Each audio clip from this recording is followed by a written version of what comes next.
വിലായത്ത് ബുദ്ധ സച്ചി ചേട്ടൻ്റെ ഒരു dream project ആയിരുന്നു. വിലായത്ത് ബുദ്ധ നമ്മുടെയും എല്ലാവരും ഡ്രീം പ്രൊജക്റ്റ് ആണ്. അപ്പൊ എവിടെയോ നമ്മൾ നമ്മുടെ ഡ്രീംസ് തമ്മിൽ പരിചയപ്പെട്ടുവല്ലോ. അപ്പൊ എവിടെയൊക്കെയോ സച്ചി ചേട്ടനെ പരിചയപ്പെട്ട പോലെ തന്നെ ആയി എന്നുള്ളൊരു ഫീലിംഗ് ഉണ്ട്. ഞാൻ ജയൻചേട്ടനെ പരിചയപ്പെട്ടപ്പോൾ എനിക്ക് ഏറ്റവും മിസ്സായത് സച്ചേട്ടനെയാണ്. കാരണം ജയൻചേട്ടൻ ഇങ്ങനത്തെ ഒരു വ്യക്തിയാണെങ്കിൽ സച്ചേട്ടൻ എന്തായിരിക്കും എന്നുള്ളൊരു എനിക്ക് ഭയങ്കരമായിട്ട് ഉണ്ടായിരുന്നു. ഒന്ന് കണ്ട് പരിചയപ്പെടണം എന്നുള്ളൊരു ഞാൻ നല്ല ടെൻഷനിലായിരുന്നു. കാരണം രാജേട്ടനെ എനിക്കറിയാം, രാജേട്ടൻ പ്രിപ്പയർഡ് ചെയ്ത് പക്കയായിട്ടാണ് വരുന്നത്. നമ്മളിത് ജോയിൻ ചെയ്തിട്ടേ ഉള്ളൂ. എനിക്ക് ആ കഥാപാത്രം ഏതാന്നുള്ള എത്ര ഉണ്ട് ഇതാന്നുള്ളതൊന്നും അറിയാതെ നിൽക്കുന്ന ഒരു സമയം. പിന്നെ എല്ലാ ടെൻഷനും കണ്ടിട്ടുണ്ട്, എൻ്റെ കയ്യിൽ നിന്ന് പോയതും കണ്ടിട്ടുണ്ട്. രാജേട്ടൻ ഭയങ്കര സപ്പോർട്ടിങ് ആണ്. രാജേട്ടൻ അതൊക്കെ കുഴപ്പമില്ല, നീ ചെയ്യണ്ടല്ലോ, ഒരു പ്രശ്നമില്ല. രാജേട്ടൻ്റെ മുഖത്തൊരു ഒരു അലവസരത്തിന്റെ ഒരു ചുളിവ് പോലും വന്നിട്ടില്ല എന്ന് പറയാം. പക്ഷെ ശംചേട്ടൻ ഭീകരമായിട്ടാണ്. നമുക്ക് അത് അടിക്കും. ഞാൻ കുറച്ചു നേരം ഇങ്ങനെ നോക്കുന്നു. നേരത്തെ നമ്മള് കണ്ട കൊറേ പുള്ളിയുടെ കൈ വെട്ടിയ മകൻ അതൊക്കെ അടിക്കും. നമുക്ക് ഭയങ്കര സിമ്പിൾ ആയിട്ടാ ചെയ്യണത്. അതാണ് അതിന്റെ വന്ന് ചെയ്യും. അത് കാണും നമ്മളിന്റെ ഇതാണ് ഭാസ്കരൻ മാഷ്, ഇതിനപ്പുറത്തേക്ക് ഭാസ്കരൻ മാഷ് എനിക്ക് തോന്നിയിട്ടില്ല ഉണ്ടാവുന്ന. അതുപോലെയാണ് പെർഫോം ചെയ്യുന്നത്. അപ്പൊ സച്ചേട്ടനും ഇങ്ങനെയായിരുന്നു. ഒരു ആർട്ടിസ്റ്റിന് കിട്ടിക്കഴിഞ്ഞാൽ ആ കഥാപാത്രം ആക്കാൻ അവർക്ക് അറിയാം.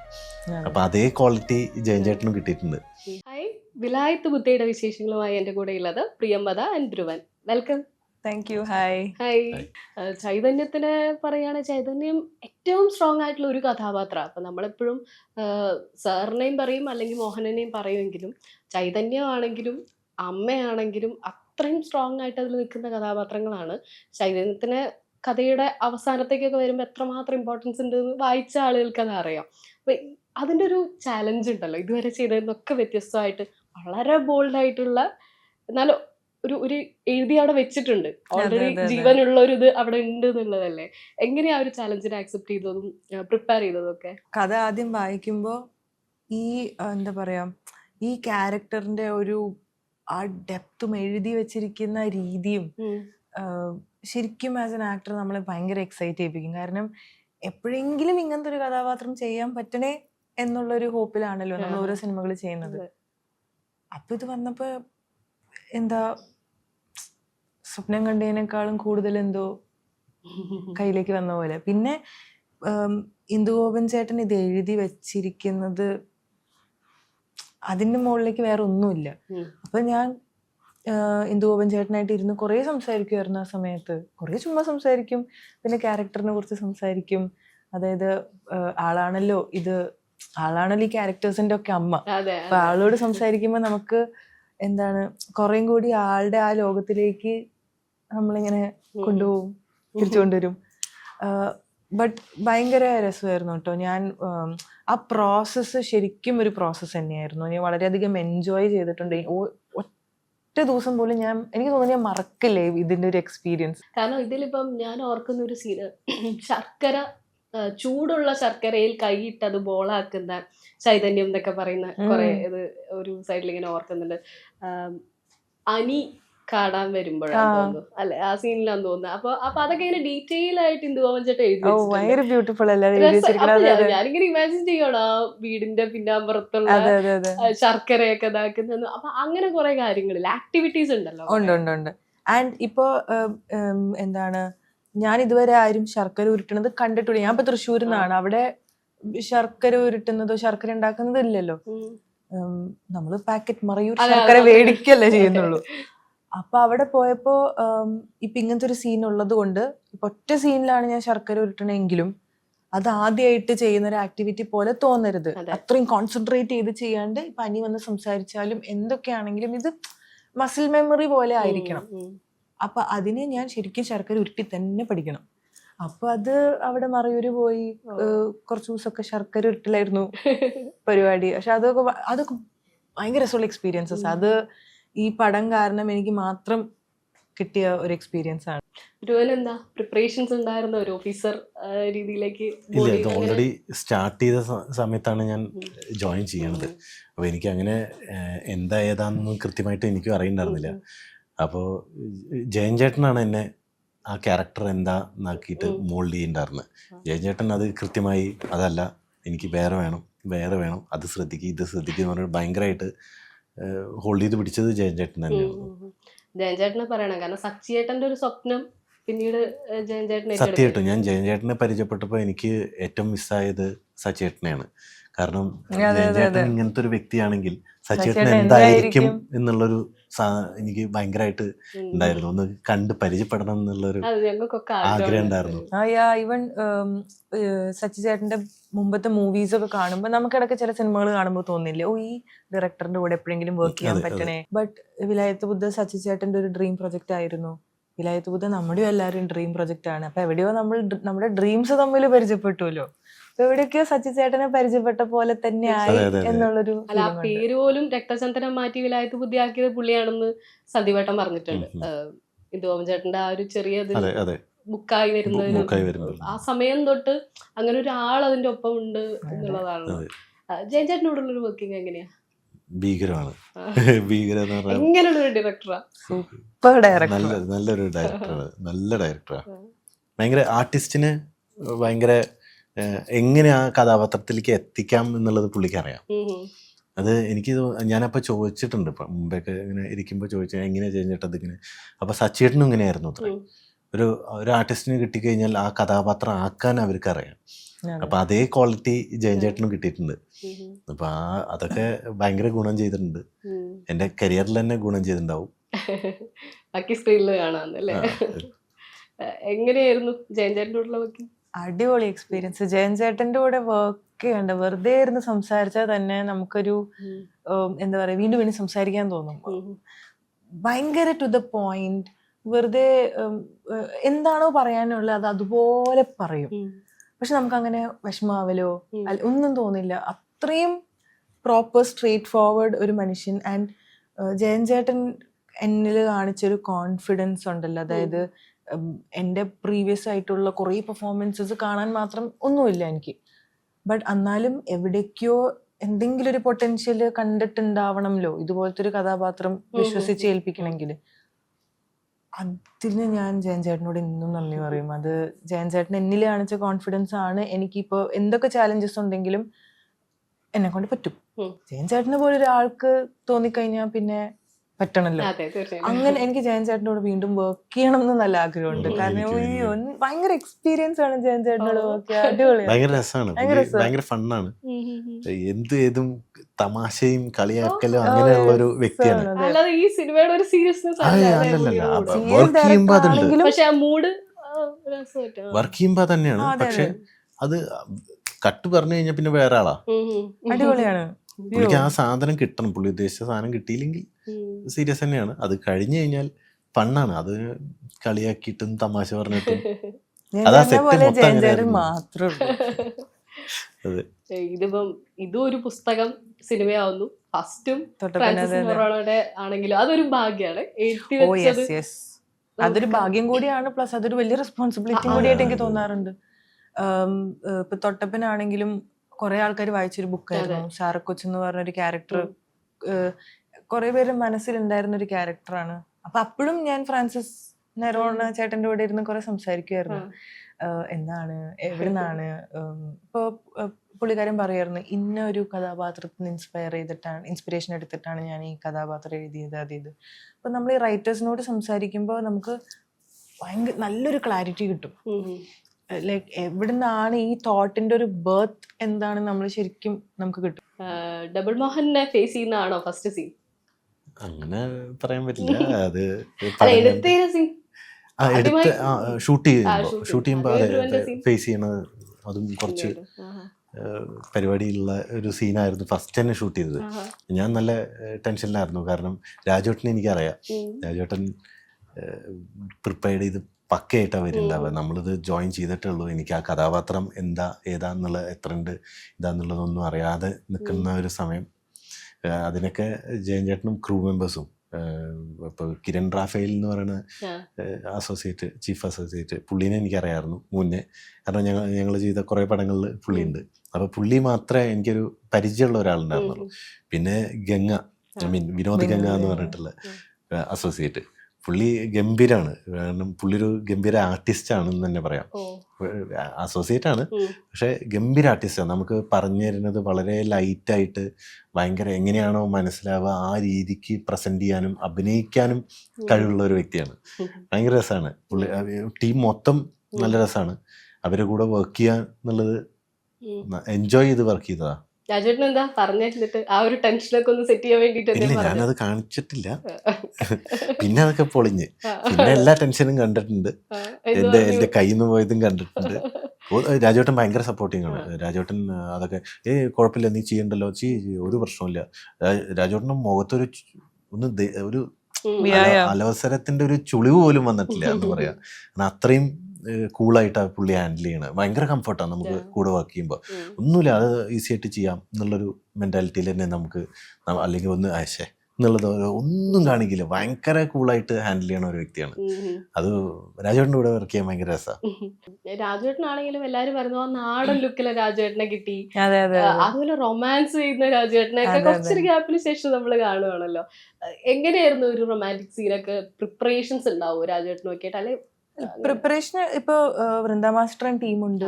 അവര് വളരെ കംഫർട്ടബിൾ ആയിട്ടുള്ള ഒരു സ്പേസിലാണ് നമ്മൾ ഷൂട്ട് ചെയ്യുന്നത്. പിന്നെ അത് മാത്രല്ല, ഇപ്പൊ ബുക്കിൽ തന്നെ ചൈതന്യത്തിന്റെയും ഡബിൾ മോഹനന്റെയും ആ ഒരു ബോണ്ട് ഭയങ്കര രസമായിട്ട് എഴുതിയിരിക്കുന്നത്. അത് അവര് ബാലൻസ് ചെയ്ത് പോവാണ് ഈ ചദറിന്. ഒരാളൊന്ന് താഴുമ്പോ മറ്റേ പിടിച്ചു നിൽക്കുന്നു, മറ്റേ താഴുമ്പോ മറ്റേ പിടിച്ചു നിൽക്കുന്നു. അങ്ങനത്തെ ഒരു തരം മെച്യൂർ ആയിട്ട് അല്ലെങ്കിൽ ഇത്രയും സെക്യൂർ ആയിട്ടുള്ള ഒരു റിലേഷൻഷിപ്പ് നമ്മൾ അധികം സിനിമയിൽ കാണാറുമില്ല. ഉണ്ടെങ്കിലും ഇത്രയും പോയറ്റിക് ആയിട്ട് നമ്മൾ കാണാറില്ല. അപ്പൊ അത് ബുക്കിലാണെങ്കിലും സ്ക്രിപ്റ്റിലാണെങ്കിലും നല്ല രസമായിട്ട് എഴുതിയിരിക്കുന്നത്. അപ്പൊ അത് അങ്ങനത്തെ ഒരു കഥാപാത്രം ചെയ്യാനും നമുക്ക് ഭയങ്കര ഒരു എക്സൈറ്റ്മെന്റ് ആയിരിക്കും, രസമാണ്. ആൻഡ് രാജുവേട്ടൻ ഭയങ്കര സപ്പോർട്ടീവാണ് ആസ് എൻ ആക്ടർ. ഇപ്പോൾ നേരത്തെ പറയുന്നത് പോലെ ഒരിക്കലും രാജുവേട്ടൻ ഇംപേഷ്യന്റ് ആവുന്നതോ അല്ലെങ്കിൽ ഒന്നും ഇല്ല. അത്രയും സപ്പോർട്ടീവായിട്ട് അത്രയും നമുക്ക് കംഫർട്ടബിൾ ആവുന്ന ഒരു എൻവയറമെന്റ് ആയിരിക്കും. അപ്പോൾ ഒരു പ്രാവശ്യം ചെയ്ത് ശരിയായില്ലെങ്കിൽ അടുത്ത പ്രാവശ്യം പേടിക്കാണ്ട് നമുക്ക് കുറച്ചും കൂടി ബെറ്റർ ആക്കി ചെയ്യാൻ പറ്റും. അല്ലെങ്കിൽ നമ്മളൊന്ന് ശ്രമിക്കും. കാരണം നമുക്ക് അവിടെ ഒരു അയ്യോ ചേട്ടനത് എന്താ പറയാ, ഞാനിപ്പോ ഇത് കൊളാക്കിയോ, നമുക്കൊന്നും തോന്നില്ല. അത്രയും സപ്പോർട്ടീവ്. അല്ലെങ്കിൽ നമുക്കിപ്പോ പാട്ടിലോ അല്ലെങ്കിൽ സിനിമയിൽ കാണുന്നത് പോലെ ഇങ്ങനത്തെ ഒരു ബോണ്ട് വർക്ക്ഔട്ട് ചെയ്തെടുക്കാൻ പാടായിരിക്കും സപ്പോർട്ടീവ് ആയിട്ട് അല്ലെങ്കിൽ നിൽക്കുന്നത്. പിന്നെ ഞാൻ സിനറ്റ് സേവിയർ സ്റ്റിൽസ് ചെയ്യുന്ന ചേട്ടൻ്റെ അടുത്ത് ഞാൻ ചേട്ടൻ്റെ അടുത്ത് ഞാൻ കുറച്ചു മുമ്പ് ചോദിച്ചു, ഇവര് രണ്ടുപേരും ഉണ്ട് ഇവിടെ, എന്തെങ്കിലും മെമ്മറി ഉണ്ടോ എന്ന് ചോദിച്ചപ്പോൾ എന്നോട് പറഞ്ഞു എനിക്ക് ഷൂട്ടിംഗ് ലൊക്കേഷൻ മെമ്മറീസ് തന്നെയാണ്. കാരണം 3-4 വർഷത്തോളം എടുത്തതുകൊണ്ട് ഓരോ കാലഘട്ടത്തിലെയും മറയൂരിനെ കാണാൻ പറ്റി, പല മുഖം മറയൂരിനെ കാണാൻ പറ്റി. പിന്നെ വാഹനം പോലും കയറാത്ത സ്ഥലങ്ങൾ ഉണ്ടായിരുന്നു എന്നൊക്കെ. എങ്ങനെയായിരുന്നു ഷൂട്ടിംഗ് മെമ്മറി? എനിക്ക് കുറച്ചേ ഉണ്ടായിരുന്നുള്ളൂ മറയൂര്. കുറച്ച് ഡേയ്സ് ആയി. ഇവരാണ് പടത്തിന് മുമ്പ് മറയൂര് പോയിട്ടുണ്ട് ആദ്യമായിട്ടാ. പക്ഷെ അവിടെ വന്നപ്പോ ഇത് എവിടെയോ മൂന്നാറിനടുത്ത് എവിടെയോ എന്നുള്ളൊരു ഐഡിയ മാത്രമേ ഉണ്ടായിരുന്നുള്ളൂ. ശരക്കര കേട്ടിട്ടുണ്ട്, ഇതല്ലാതെ കൂടുതൽ ഐഡിയ ഒന്നും ഉണ്ടായിരുന്നില്ല. പക്ഷെ പോയി കഴിഞ്ഞപ്പോ ഭയങ്കര നമ്മുടെ നാടായിട്ടുള്ളൊരു ഫീലാണ് എനിക്ക് കിട്ടിയത്. എനിക്ക് അവിടെ നമ്മുടെ നാട്ടിലൊക്കെ ഉള്ള പോലെ തന്നെ ഉള്ളൊരു ഫീല്. ഭയങ്കര തണുപ്പാണ്, അത് വേറെ കാര്യം, അതൊന്നും നമ്മുടെ നാട്ടിലില്ല. പക്ഷെ ഭയങ്കര രസമായിരുന്നു. ഫുൾ കാട്, ചന്ദനത്തിന്റെ കാടാണ്. അവിടെ ഒരുപാട് കഥകളുണ്ട്. ആ നാടിന് ഒരുപാട് കഥകളുണ്ട്. കാരണം ഈ ചന്ദനം ഉള്ളത് കൊണ്ട് തന്നെ പല സ്ഥലത്തുനിന്ന് ആൾക്കാർ ഇത് അടിക്കാൻ വരുന്ന ആൾക്കാരുണ്ട്. അപ്പൊ അതിൽ നിന്ന് തന്നെ കുറെ കഥകളുണ്ട്. പിന്നെ ഫോറസ്റ്റുകാരുടെ കൂടെ ഇരിക്കാൻ പറ്റി, അവരുടെ കഥകൾ കേൾക്കാൻ പറ്റി, നാടിനെ പറ്റി അറിയാൻ പറ്റി. അപ്പൊ നമ്മള് സ്വതവേ കള്ളൻ അല്ലെങ്കിൽ ഗുണ്ട അങ്ങനെയൊക്കെയല്ലേ കേട്ടുള്ളൂ, പോലീസുകാരുടെ കഥ. പക്ഷെ ഇത് കേട്ടപ്പോ കൊള്ളാലോ, ഇങ്ങനെയൊക്കെ ഉണ്ടോ. അവിടുത്തെ മൃഗങ്ങള്, അവിടുത്തെ ആൾക്കാര്, അവിടുത്തെ കൾച്ചർ, ഇതൊക്കെ മനസ്സിലാക്കാൻ പറ്റി. അവിടെ ഭയങ്കര രസമാണ്. അവിടെ ഒരു മാർക്കറ്റൊക്കെ ഉണ്ടാക്കിയിട്ടുണ്ട് ഇവർക്ക് വേണ്ടിയിട്ട് തന്നെ. അത് ഫോറസ്റ്റുകാർ ഉണ്ടാക്കിയ മാർക്കറ്റാണ്. അതൊക്കെ ഭയങ്കര രസകരമായിട്ടുള്ള കുറേ കഥകളും കുറേ ആൾക്കാരെയും ഒക്കെ പരിചയപ്പെടാൻ പറ്റി. ഭയങ്കര രസമായിരുന്നു അനുഭവം. ഞാൻ ഇനിയും മറയൂർ പോവും ഉറപ്പായിട്ടും. അവിടുത്തെ ഒരു സ്ത്രീ ആയിട്ടും കൂടെ ആണല്ലോ, അവരെ റെപ്രസെന്റ് ചെയ്ത് നമ്മൾ ചെയ്യല്ലേ. ഷൂട്ടിംഗ് എങ്ങനെയായിരുന്നു? ഞാനും ആദ്യമായിട്ട് മറയൂര് എന്നുള്ളൊരു സ്ഥലത്തേക്ക് പോകുന്നത് ഈ പടം കാരണമാണ്. അപ്പോൾ ഈ കഥ വായിക്കുമ്പോൾ എൻ്റെ മനസ്സിലൊരു മറയൂരുണ്ട്. അതായത് ഇങ്ങനെ ആയിരിക്കും, അത്രയും ബ്യൂട്ടിഫുള്ളി ഡിസ്ക്രൈബ് ചെയ്തിട്ടുണ്ട് ഇന്ദുഗോപൻ ചേട്ടൻ. ആ ഒരു കരിമ്പിൻ കാടൊക്കെ അല്ലേ, അതെ, അതൊക്കെ നമ്മളിങ്ങനെ വായിക്കുമ്പോൾ എന്ത് ഇമാജിൻ ചെയ്യാലോ. ആൻഡ് അങ്ങനെ മറയൂര് പോണത് ഷൂട്ട് തുടങ്ങണേന് ഒരു 9-10 ദിവസം മുമ്പ് പോയി, ഒന്നും കംഫർട്ടബിൾ ആവാൻ. ആൻഡ് ചെറിയൊരു സ്ഥലം, വളരെ ഭംഗിയുള്ളൊരു സ്ഥലം, എല്ലാവർക്കും അങ്ങോട്ടും ഇങ്ങോട്ടും അറിയാം.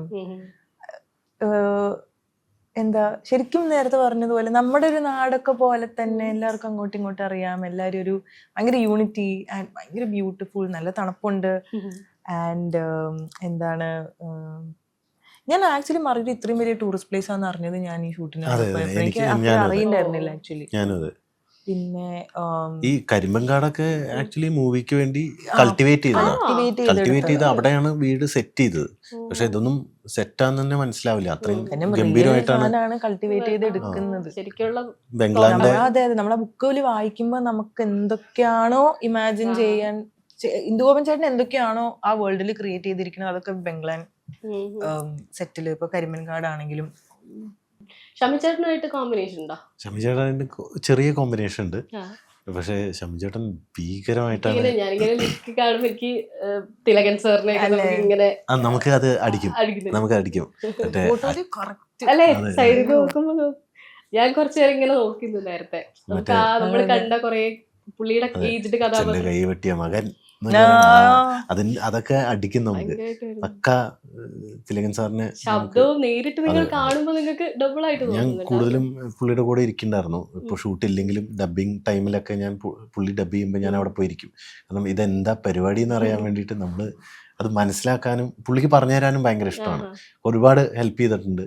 ഇപ്പോൾ ഡബിങ് സ്റ്റേജിലാണെങ്കിലും ഞാൻ ഒരുപാട് ഡൗട്ട്സ് ചോദിക്കും, അതെങ്ങനെയാ അത് അങ്ങനെ വരുത്തണം, അതെന്താ അത് ചെയ്യണം, അതിന്റെ രീതി എന്താ എന്നൊക്കെ ചോദിക്കാറുണ്ട്. പുള്ളി ഭയങ്കരമായിട്ട് പറഞ്ഞു തരാൻ ഇഷ്ടമുള്ള ഒരാളാണ്. ഹെൽപ്പ് ചെയ്യും, ഭയങ്കരമായിട്ട് ഹെൽപ്പ് ചെയ്യും.